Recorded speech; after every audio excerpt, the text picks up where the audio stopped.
നമുക്ക് ഈ ലെക്ചറിൽ വൈൽ ലൂപ്പ് എന്ന് പറഞ്ഞൊരു കൺസെപ്റ്റ് പരിചയപ്പെടാം. ഞാൻ നിങ്ങളോട് പറയാണ് 1 തൊട്ട് 5 വരെയുള്ള നമ്പേഴ്സ് പ്രിന്റ് ചെയ്യാണ് ഡിഫറെൻറ്റ് ലൈനിൽ. നിങ്ങൾക്ക് ഫോർ ലൂപ്പ് അറിയില്ല, അന്നേരം നിങ്ങൾ എങ്ങനെയായിരിക്കും ചെയ്യുക? i = 1 പ്രിന്റ് ആയി, i = i+1 പ്രിന്റ് ആയി, i = i+1 പ്രിന്റ് ആയി, ഇങ്ങനെ 5 വരെ നിങ്ങൾ പ്രിന്റ് ചെയ്യും. 1 2 3 4 5 അങ്ങനെ 1 തൊട്ട് 5 വരെ നിങ്ങൾ പ്രിന്റ് ആക്കി. ഇവിടെ നോക്കുവാണെങ്കിൽ നിങ്ങൾക്ക് കാണാം പ്രിന്റ് ആയി i = i+1 എന്ന് പറഞ്ഞ കോഡ് ഇവിടെ റിപ്പീറ്റ് ചെയ്തുകൊണ്ടിരിക്കുകയാണ്. അതിനെ നമുക്ക് ഒരു വൈൽ ലൂപ്പിന്റെ ഉള്ളിൽ എഴുതാം. വൈൽ ലൂപ്പിന്റെ സിന്റാക്സ് എങ്ങനെ ഇരിക്കും? വൈൽ കണ്ടീഷൻ, ഇവിടെ ഒരു കണ്ടീഷൻ ആയിരിക്കും വരിക,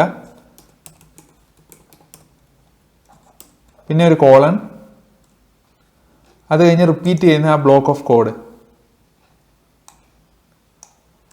പ്രിന്റ് ആയി i = i+1 ആണ് എപ്പോഴും റിപ്പീറ്റ് ആവുന്നത്. അതിനെ ഇങ്ങോട്ട് മൂവ് ചെയ്യാം. ഇവിടെ സംഭവിക്കുന്നതെന്ന് പറഞ്ഞാൽ ഇവിടെ ആയിട്ട് നമ്മളൊരു കണ്ടീഷൻ എഴുതും. ആ കണ്ടീഷൻ ഇനിഷ്യലി i1 ആണ്.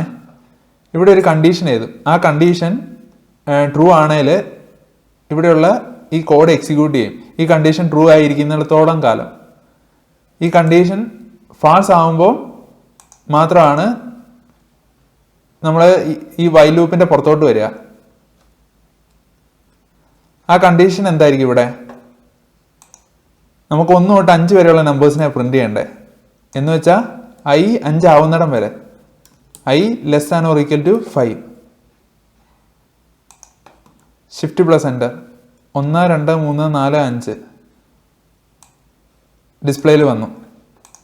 എന്താ ഇവിടെ സംഭവിച്ചത്? നമുക്ക് നോക്കാം. ആദ്യം ഐയുടെ വാല്യൂ 1 ആയി. വൈൽ 1 <= 5. 1 <= 5 ട്രൂ ആണ്.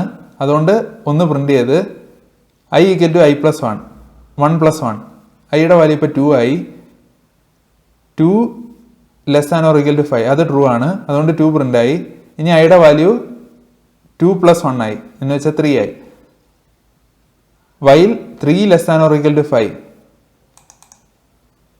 പ്രിന്റ് i, അങ്ങനെ 3 പ്രിന്റ് ആയി. ഇനി ഐയുടെ വാല്യൂ 4 ആയി. വൈൽ 4 <= 5 4 പ്രിന്റ് ആയി.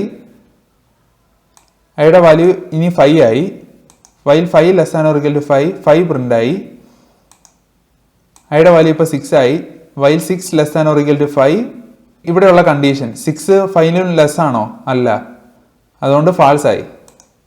അങ്ങനെ ഈ വൈൽ ലൂപ്പിന് പുറത്തോട്ട് വന്നു.